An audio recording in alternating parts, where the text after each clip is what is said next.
ગિરનાર એ આધ્યાત્મિકતાનું બહુ મોટું ઉર્જા કેન્દ્ર છે. ગિરનારમાં ભગવાન દત્તાત્રેય લઈ ભગવાન ગોરક્ષનાથથી લઈ અને ઘણા બધા આવા સિદ્ધો મહાપુરુષો થયા, એના તપથી આ તપેલી ભૂમિ છે. પણ સાધક છે એને અહીંયા આવવું હોય અને સાધના કરવી હોય તો ગિરનાર પોતે બોલાવે છે. અમારું એવું એક માનવું છે કે ગિરનાર વહી આતે જિસકો ગિરનારી બુલાતે. તો કયા કયા પર્વત છે અને ત્યાં શું શું મહત્વ છે? આમ જોઈએ તો ગિરનારને કુલ 7 ટૂંક આવેલી છે. તો ગિરનાર પર્વતની ઉત્પત્તિ કેવી રીતે? માપી શકાય એમ નથી, પણ તમારી શ્રદ્ધા કેવડી છે એવડો તમારો ભગવાન છે. એમ ગિરનાર પ્રત્યેની તમારી જે નિષ્ઠા છે એવો ગિરનાર છે. સિદ્ધ મહાત્મા અહીંયા છે, અદ્રશ્ય રૂપે પણ વાસ કરી રહ્યા છે અને ભગવાન દત્તાત્રેય પણ ક્યારેક કોઈને અનુભૂતિ પણ પોતાની કરાવે છે. તે વાત સાચી છે?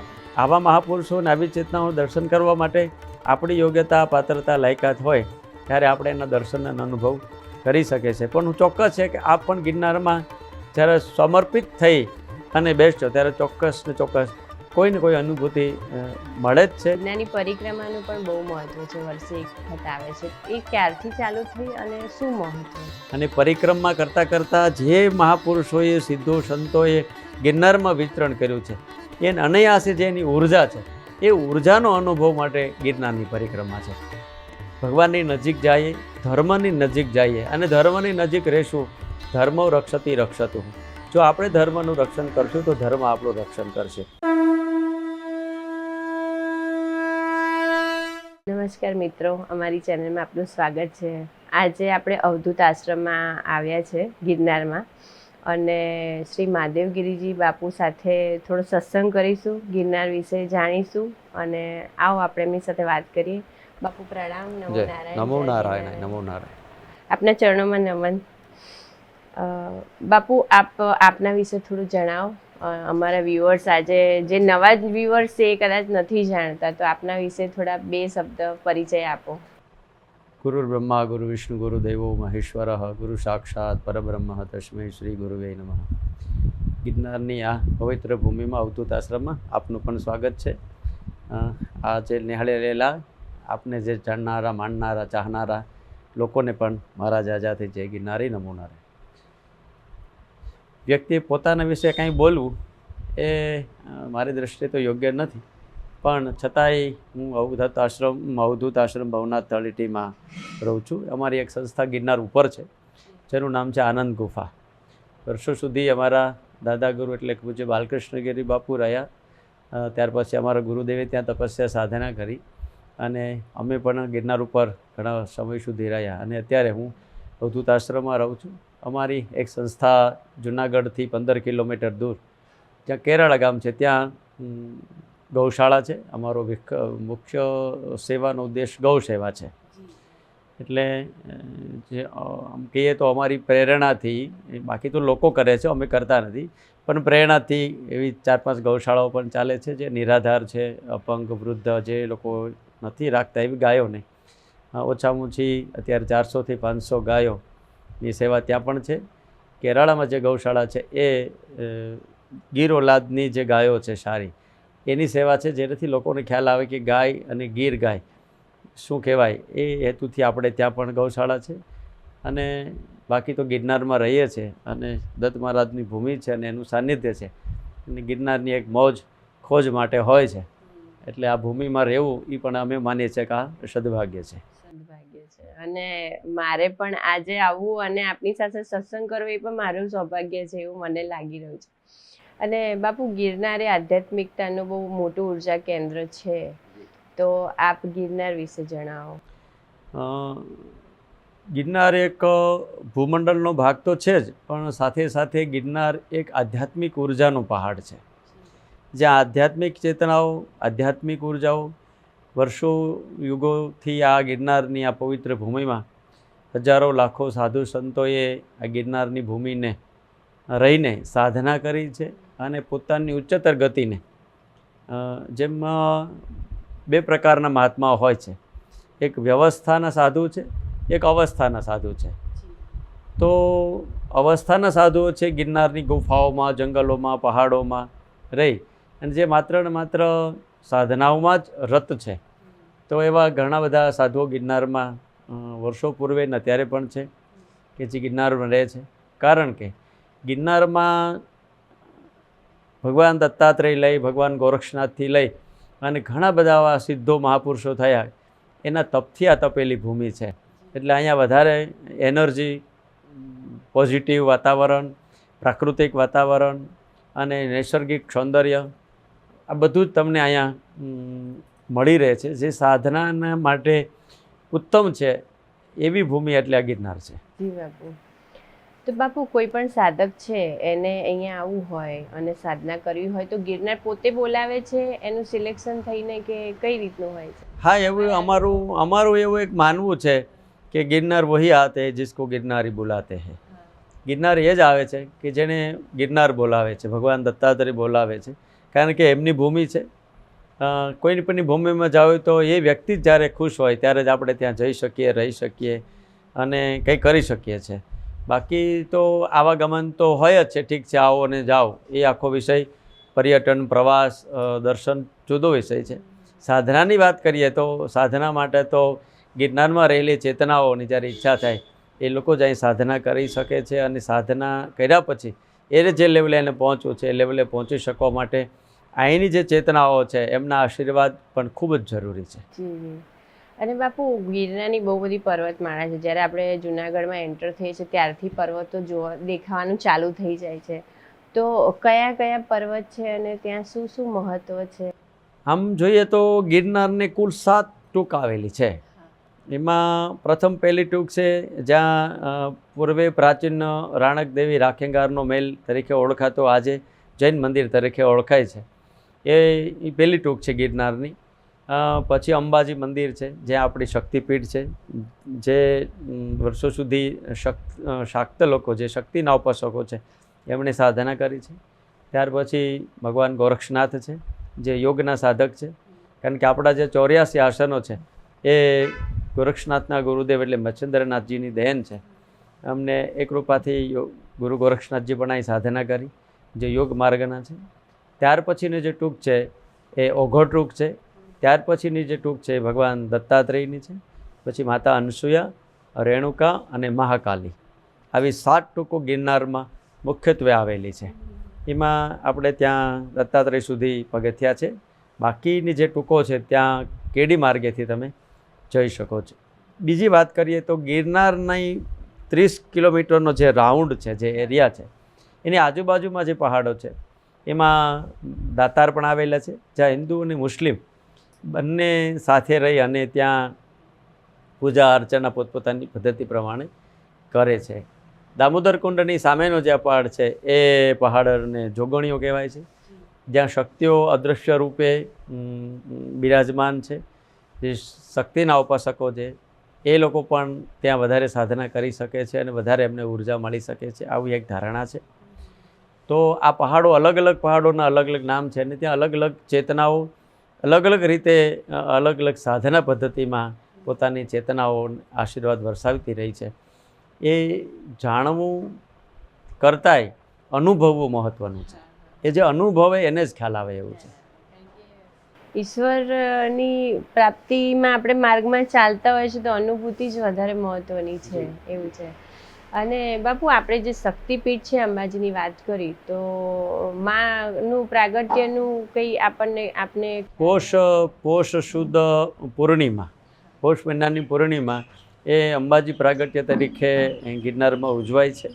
અને એવું એક માનીએ છીએ કે ભાઈ અહીંયા માતાજીનું ઉદર પડેલું છે, જેના કારણે તમે જોયું હશે કે ગિરનારની પરિક્રમા હોય કે મહાશિવરાત્રિ હોય, હજારો અન્નક્ષેત્રો, સ્થાનિક સાધુ સંતો, બહારથી પણ સેવાભાવી સંસ્થાઓ આવી અને અહીંયા કોઈ ભૂખ્યું રહેતું નથી. એનું મુખ્ય જો કારણ હોય તો અમે એવું માનીએ છીએ કે એમાં ભગવતીની કૃપા છે, એનું ઉદર અહીં પડ્યું છે, એટલે અહીંયા કોઈ ભૂખ્યું જતું નથી. ગિરનાર ઉપર આપણે જાઓ તો કમંડલ કુંડમાં આજે વર્ષો થયા કોઈ પણ યાત્રિક આવે, કોઈ પણ ધર્મનો આવે, કોઈ પણ જ્ઞાતિનો હોય, કોઈ પણ જાતિનો આવે, ત્યાં રોટલો અને ઓટલો મળી રહે છે.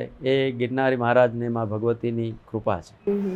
અને બાપુ આ ગિરનાર પર્વતની ઉત્પત્તિ કેવી રીતે થઈ? ઉત્પત્તિ વિશે તો ઘણી બધી માન્યતાઓ છે. કોઈ એમ કે પહાડ અને પાંખો હતી, કોઈ કે કાંઈ પેલા ખીણ હતી. એટલે એમાં બહુ ઠોસ કારણ આપણે ગોતી શકતા નથી. પણ ખરેખર તો વૈજ્ઞાનિકો એવું કહે કે ભાઈ ગમે તેથી કોઈ સ્ખલન થયું હશે અને જ્વાળાઓ ફાટી હશે, વર્ષો સુધી આ જ્વાળાઓ રહી હશે. એટલે અલગ અલગ માન્યતાઓ એમાં રહેલી છે. તો જે લોકવાયકા મુજબ મેં તો જે સ્ટડી કર્યું છે એમાં એવું કહેવાય છે કે ભાઈ પર્વત સ્પેશિયલ આવ્યા હતા અને જી જી હા, એવી પણ એક માન્યતા છે કે ભાઈ એને પાંખો હતી, પહેલાં ઉડતા હતા અને પછી અહીંયા આવીને સ્થિર થયા. પણ અલગ આમાં તો કેવું છે કે કોઈ આપણે પૂછે કે તમારો ભગવાન કેવડો, તો જેવડી તમારી શ્રદ્ધા એવડો તમારો ભગવાન. કેમ કે ભગવાન તો અમાપ છે, એ માપી શકાય એમ નથી, પણ તમારી શ્રદ્ધા કેવડી છે એવડો તમારો ભગવાન છે. એમ ગિરનાર પ્રત્યેની તમારી જે નિષ્ઠા છે એવો ગિરનાર છે. જી. અને બાપુ આપણે જે ગિરનાર છે એમાં દત્ત ભગવાનની લીધે જ વધારે ફેમસ છે અને લોકો આવી રહ્યા છે, સાધુ મહાત્મા હોય કે એમના ભક્તો હોય. તો દત્ત ભગવાન વિશે થોડું જણાવો ને, એ ક્યારે પહેલી વાર અહીંયા આવ્યા? ક્યારે આવ્યા એ તો આપણે નહીં કહી શકીએ, પણ ચોક્કસ ભગવાન દત્તાત્રેયની આ તપસ્થલી છે. ભગવાન દત્તાત્રેય ગિરનારની જે ટૂંક છે, જેને આપણે ગુરુ શિખર કહીએ છીએ, ત્યાં દત્તાત્રેય ભગવાનની સાધના કરી, તપસ્યા કરી. ત્યાંથી એક કમંડલ નીચે ફેંકાણું અને ત્યાંથી જે ગંગાજી પ્રગટ થયા એનું નામ છે કમંડલ કુંડ. જ્યાં દત્તાત્રેય ભગવાનની અખંડ ધૂણી છે, અખંડ અન્નક્ષેત્ર છે, કે જ્યાં ભગવાનથી લઈને અત્યાર સુધીમાં એ ધૂણો અખંડ ચેતન છે, જે દર સોમવારે ખુલે છે. અને દર સોમવારે ત્યાં પીપળાના કાષ્ઠ ધૂણામાં પધરાવવામાં આવે છે, ગમે તે કાષ્ઠ પધરાવવામાં આવતા નથી. અને બાકીના બધા ધૂણાઓ 2 ટાઈમ ખુલતા હોય, સવારની આરતીમાં અને સંધ્યા આરતીમાં. જ્યારે કમંડલ કુંડનો જે ધૂણો છે દત્તાત્રેય ભગવાન, એ દર સોમવારે જ ખુલે છે, 8 દિવસે ખુલે છે અને ધૂણાને ભોગ લાગે છે, પછી બીજા સોમવારે ખુલે. અને જે લોકો ગિરનાર ઉપર સોમવારે દર્શન કરવા ગયા હશે એને આ ધૂણાના પ્રત્યક્ષ દર્શન કર્યા હશે. અને શક્ય હોય તો આપ પણ જજો અને દર્શન કરજો. ઉપર ભગવાન દત્તાત્રેયની તપસ્થલી છે, એ ભગવાનની સાધના સ્થલી છે, એટલે ત્યાં તો ભગવાને સાધના કરી છે. અને પહાડ એ પ્રકૃતિનું સાનિધ્ય છે અને પ્રકૃતિ સ્વયં પરમાત્માનું સ્વરૂપ છે, એટલે ત્યાં સાધના કરવાથી વધારે સાધનામાં ઝડપથી તમે આગળ વધી શકો છો. એટલા માટે આ ભૂમિ છે એ સાધના માટે બહુ યોગ્ય અને ઉત્તમ છે. જી બાપુ. અને ઘણું એવું સાંભળવા પણ મળ્યું છે કે અમુક એવા સિદ્ધ મહાત્મા અહીંયા છે, અદ્રશ્ય રૂપે પણ વાસ કરી રહ્યા છે. અને ભગવાન દત્તાત્રેય પણ ક્યારેક કોઈને અનુભૂતિ પણ પોતાની કરાવે છે, તે વાત સાચી છે? હું કહેશે ન કરતાં હું તો એવું માનું છું કે મેં હમણાં કીધું એમ, જાણવા કરતાં માણવું બહુ મહત્ત્વનું. જ્યારે વ્યક્તિ પોતે પ્રેક્ટિકલ જ્યારે આ વાતને કરે છે ત્યારે એને અનુભૂતિ થાય છે. કારણ કે ગિરનારની હજારો લાખો ચેતનાઓ એવી છે કે જેને આપણે જેમ કે મહાભારતનું યુદ્ધ છે એ સંજય જોઈ શકતો હતો, બીજા નહોતા જોઈ શકતા. મહાભારતના યુદ્ધમાં 2 સેનાઓની વચ્ચે જ ભગવાન શ્રી કૃષ્ણએ વિરાટ સ્વરૂપ દર્શન કરાયું, તે અર્જુન જોઈ શક્યો, બાકી લોકો નથી જોઈ શક્યા. ત્યાં હાજર હોવા છતાં ન જોયું. શું કામ? તો કે ભગવાને પોતે કીધું કે આ સ્વરૂપ જોવા માટે તારી પાસે દિવ્ય દ્રષ્ટિ જોશે. આ ચર્મચક્ષુ છે એ દિવ્ય દર્શન કરી શકતું નથી. આપણી પાસે જે છે એ ચર્મચક્ષુ છે. આવા મહાપુરુષોને આવી ચેતનાઓનું દર્શન કરવા માટે આપણી યોગ્યતા, પાત્રતા, લાયકાત હોય ત્યારે આપણે એના દર્શન અને અનુભવ કરી શકે છે. પણ હું ચોક્કસ છે કે આપ પણ ગિરનારમાં જ્યારે સમર્પિત થઈ અને બેસજો ત્યારે ચોક્કસ ને ચોક્કસ કોઈને કોઈ અનુભૂતિ મળે જ છે. તમારી શ્રદ્ધા અને તમારો ભરોસો કેટલો છે એના ઉપર આધાર. અને આપણે અનસુયા માતાની ટૂંકની વાત કરી તો અનસુયા માતા એમના ભગવાન દત્તાત્રેયના માતુશ્રી. જ્યારે મહાશક્તિ અનસુયાની પરીક્ષા લેવા માટે 3 દેવતાઓ આવ્યા. આ કથા તો ખૂબ પ્રચલિત છે. અને એ વખતે મહાશક્તિ અનસુયાએ એક અંજલિ ભરી અને 3 આવેલા દેવતાઓને 6 મહિનાના બાળકો બનાવી દીધા પોતાની તપસ્યાથી. અને એ 3 સ્વરૂપ એટલે ભગવાન દત્ત, જે ત્રિદેવ છે, 3 છે, બ્રહ્મા, વિષ્ણુ અને મહેશ. આમ તો આખું જગત ત્રિગુણી માયાથી રચિત છે. પછી 3 દેવતા હોય, બ્રહ્મા, વિષ્ણુ અને મહેશ, કે મહાલક્ષ્મી, મહાકાલી, મહાસરસ્વતી હોય, કે 3 સમય હોય, સવાર, બપોર કે સાંજ, કે 3 ઋતુ હોય, શિયાળો, ઉનાળો, ચોમાસું, કે 3 અવસ્થા હોય, બાલ્ય, યૌવન ને વૃદ્ધ. આવું તો ઘણું બધું આપણે ગણાવી શકીએ, કારણ કે આખું જગત એ ત્રિગુણી માયાથી રચિત છે. તો ભગવાન તો 3થી પણ પર છે, ત્રિગુણાતીત છે. એટલે એ 3 મસ્તકવાળા છે. ભગવાન દત્ત થઈને એ ગિરનારમાં સાધના કરી છે. એટલે એ તો આખી અલૌકિક જ વાત છે. અને બાપુ આપણે મહાકાળી ટૂંકની વાત કરી તો મહાકાળી માતા પોતે પ્રગટ થયા હતા એ જગ્યાએ. મહાકાળી જે ટૂંક છે, આપ ગયા હશો તો આપણને ખ્યાલ હશે, અથવા તો જોજો ત્યાં એક ગુફા છે અને એ ગુફામાં સ્વયં મા ભગવતી, ત્યાં કોઈ મૂર્તિ સ્વરૂપે નથી પણ સ્વયં પ્રગટ, જે કોઈ સ્થાપિત નથી પણ પ્રાચીન એ ગુફા છે મહાકાળી ગુફા, અને એમાં મા ભગવતીનું સ્વરૂપ બિરાજે છે. આપ ત્યાં જોઈ શકો છો, દર્શન કરી શકો છો. અને મેં કીધું એમ ખાસ તો દર્શનની સાથે સાથે આત્માનુભૂતિ એ ગિરનાર માટે વિશેષ રહી છે. અને એ ભૂમિ એટલી બધી અલૌકિક છે કે ત્યાં બેસવા માત્રથી તમને કંઈક અલૌકિક આનંદની અનુભૂતિ એને પ્રાપ્ત થતી હોય છે. એના માટે તો આ જેટલા વ્યુઅર્સ સાંભળીને છે દરેકને અહીંયા આવવું જોઈએ અને અનુભૂતિ કરવી જોઈએ. તો જ હું અને તમે ગમે તેટલી આપણે સત્સંગ કરીશું પણ જ્યાં સુધી અનુભૂતિ નહીં કરે ત્યાં સુધી. હું તો એવું માનું છું કે સાધના માર્ગના જેટલા બી લોકો છે, પછી એ ઉપાસ્ય તરીકે કોઈ પણ દેવતાને માનતા હોય, કોઈ પણ મંત્રને લઈને માનતા હોય કે કોઈ પણ ગુરુને લઈને માનતા હોય, પણ ગિરનાર ભૂમિ, કારણ કે ગુરુઓના ગુરુ ભગવાન દત્તાત્રેય છે, બ્રહ્મા વિષ્ણુ અને મહેશ્વરમાં બધા જ દેવતાઓ આવી જાય છે. પછી શિવ પરંપરામાં હોય, વૈષ્ણવ પરંપરામાં હોય કે શાક્ત પરંપરામાં હોય, કોઈ પણ પરંપરાને અનુસરતા હોય, કોઈ પણ મંત્રને લેતા હોય, પણ ગિરનારની ભૂમિ જે છે એ આખી લૌકિક ભૂમિ નથી, અલૌકિક ભૂમિ છે. ગિરનારની ભૂમિ એ માત્ર ભૂખંડ નહીં પણ એ એક સાધનાનો ખંડ છે. એટલે સાધનાના માર્ગે જનારા દરેક સાધકે ગિરનાર ચોક્કસ આવવું જોઈએ અને એનો અનુભવ કરવો જોઈએ. અને શિવરાત્રિનું બહુ ખાસ અહીંયા મહત્વ હોય છે, મેળો ભરાય છે અને બધા સાધુ મહાત્મા આવે છે અને સ્નાન કરે છે, એના વિશે પણ થોડું. મહાશિવરાત્રિ આમ તો આપણે ત્યાં મેં હમણાં કીધું એમ બ્રહ્મા વિષ્ણુ મહેશ 3 દેવ છે, એમાંના એક દેવ એટલે ભગવાન શિવ, સ્વયંભૂ ભગવાન મહાદેવ એટલે ભોળાનાથ, ભવનાથ દાદા અહીં બિરાજે છે. બાજુમાં વસ્ત્રપથેશ્વર મહાદેવ છે. અને આખું જે ક્ષેત્ર છે આમ તો વસ્ત્રપથેશ્વર ક્ષેત્ર તરીકે પ્રચલિત છે. સ્કંદ પુરાણમાં પણ એનો ઉલ્લેખ છે. મહાશિવરાત્રે આમ તો ગિરનારે સંન્યાસીઓનું પિયર ગણાય છે અને દશનામ પરંપરામાં દશનામનું ખૂટો એટલે ગિરનાર છે. અખાડાની વાત કરીએ તો શ્રીપંથ દશનામ જૂના અખાડાના ઈષ્ટદેવ ભગવાન દત્તાત્રેય છે. એટલે આ માર્ગને લઈ અને બધા જ સાધુઓને ઈચ્છા હોય કે શિવરાત્રિમાં અમે જઈએ, તો આખા ભારતમાંથી સાધુ સંતો ગિરનાર આવતા હોય છે. મહાશિવરાત્રિનું પર્વ છે એમાં સ્નાનનું મહત્ત્વ છે. આપણે જોયું છે, એક કથા પણ તમે વાંચી હશે કે એક શિકારી માણસ એક રાત્રે જાય છે અને શિકારની ગોતમાં રાત્રિ પડી જાય છે, બિલ્લીના વૃક્ષ ઉપર ચડી જાય છે અને એક એક બિલ્લી તોડતા તોડતા નીચે ફેંકે છે, અનાયાસે છે. નીચે એક શિવલિંગ છે અને એની પૂજા સહજતા થઈ છે અને ભગવાન પ્રસન્ન થાય છે. આવી એક વાર્તા તમે સાંભળી પણ હશે.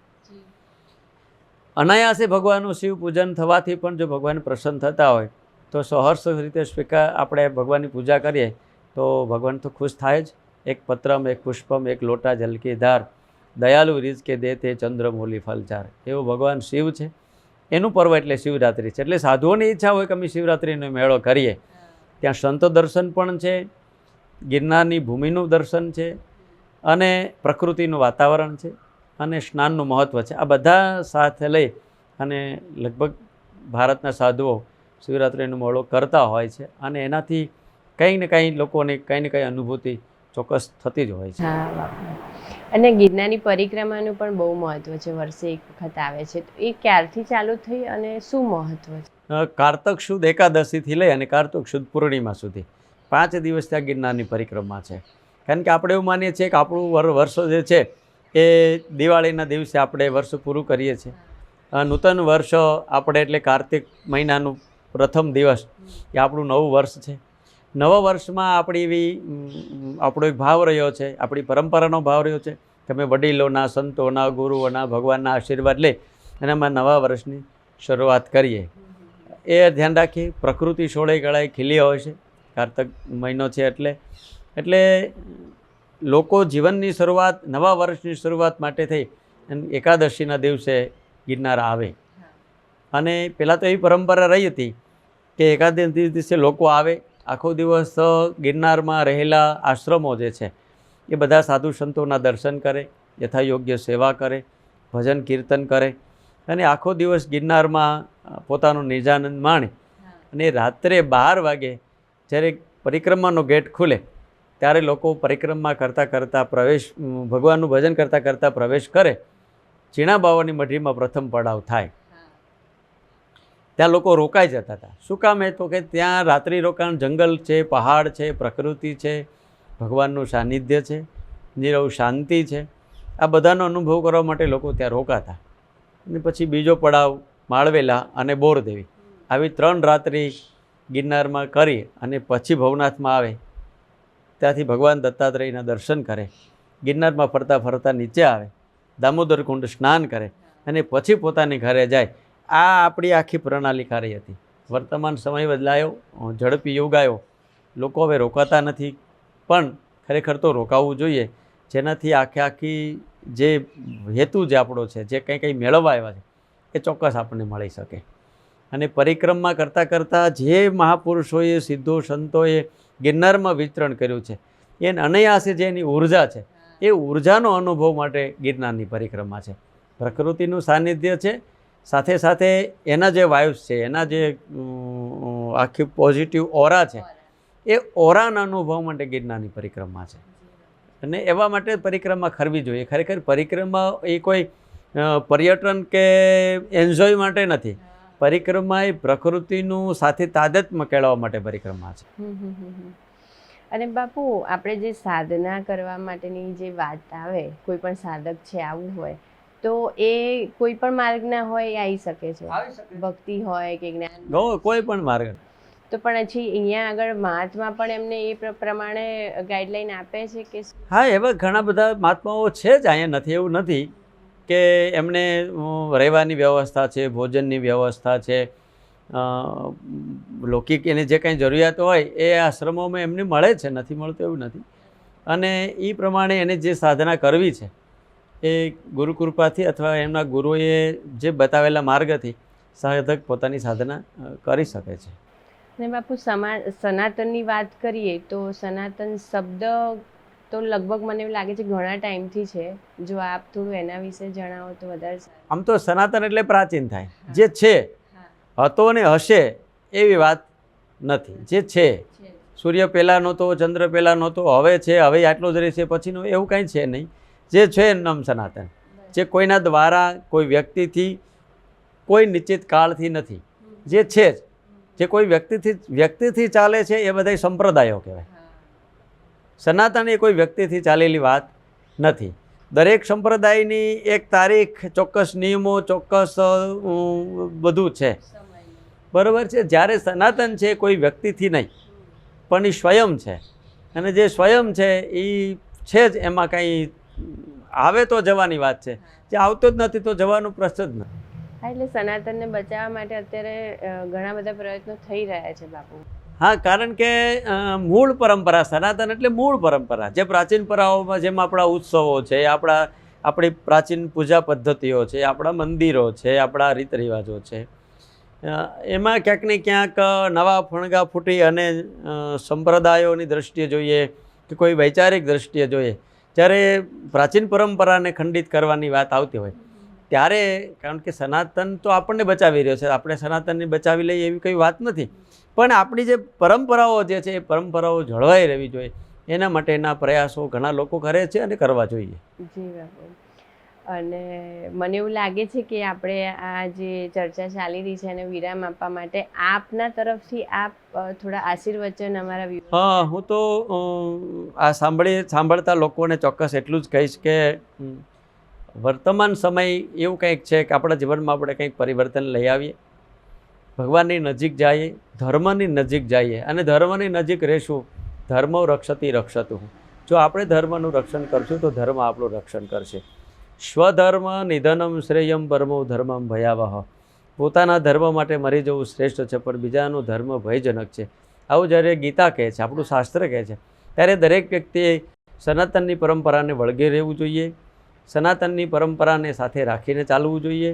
કારણ કે વર્તમાન સમયમાં પણ એટલા બધા બિલાડીના ટોપની જેમ બધું ફાટી નીકળ્યું છે અને લોકોને ખરેખર ખબર નથી કે સાચું શું છે. એટલે એક દ્રષ્ટાંત આપીને પછી આપણે પૂરું કરવું કે સમુદ્રમાં જ્યારે કોઈ નાવ જાય ને, જ્યારે સમુદ્ર ખેડવા માટે, ત્યારે મહિને 2 મહિને 3 મહિને પાછા આવતા હોય છે. અને વચ્ચે એને પાણી ખૂટી રહે, ખોરાક ખૂટી રહે, ઈંધણ ખૂટી રહે, ત્યારે લોકો પરેશાન થતા હતા. એ વખતે એક શેઠને એવી ઈચ્છા થઈ કે આ લોકો હેરાન થાય છે, મારે કંઈક વ્યવસ્થા કરવી જોઈએ. એટલે એણે એક સહારા નામનું એક બોટ બનાવી અને એમાં બધી સામગ્રી ભરી અને બોટને મૂકી કે ભાઈ જે લોકોને વચ્ચે આવી કોઈ જરૂરિયાત પડે તો ખરેખર આવીને અહીંથી મેળવી શકે છે એનું જરૂરિયાત મુજબની વસ્તુઓ. અને એની નિશાની માટે એક ભગવો ધ્વજ ઉપર લગાડી દીધો, એટલે લોકો દૂરથી જોઈ શકે છે આ ભગવો ધ્વજ છે, એ સહારા છે, અને ત્યાંથી આપણે ખાવાનું, પાણી, જે કાંઈ જરૂરિયાત આપણે મળી રહેશે. એટલે બોટો ત્યાં જતી અને એની જરૂરિયાત વસ્તુ લઈ આવતી. હવે આપણે ખબર છે કે દરિયામાં સાચા લોકો હોય છે, વાહન લૂંટનારા લોકો હોય છે. આવી એક ટીમ એક વખત ત્યાં પહોંચી ગઈ અને વાહન તો લૂંટ્યું, સાથે સાથે ધજા લૂંટી લીધી. અને ધજા લૂંટી લીધી અને એણે કર્યું શું કે પોતાના વાહન ઉપર ધજા લગાડી દીધી. હવે એને કોઈ ચિંતા નથી. હવે શું છે, હવે તો વાહન આવીને જ લૂંટાવા આવે છે. કારણ કે લોકોને જ ખ્યાલ નથી સાચું વાહન છે, ત્યાં તો સાચા લૂંટવા બેઠા છે અને આપણે ત્યાં લૂંટાવા જઈ રહ્યા છે. વર્તમાન સમયમાં આવું પણ ક્યાંક આપણે જોયું હશે કે ધર્મના નામે પણ ઘણું બધું ચાલે છે. તો ખરેખર લોકોએ પણ આ વાત ઉપર સાવધાન રહેવું જોઈએ.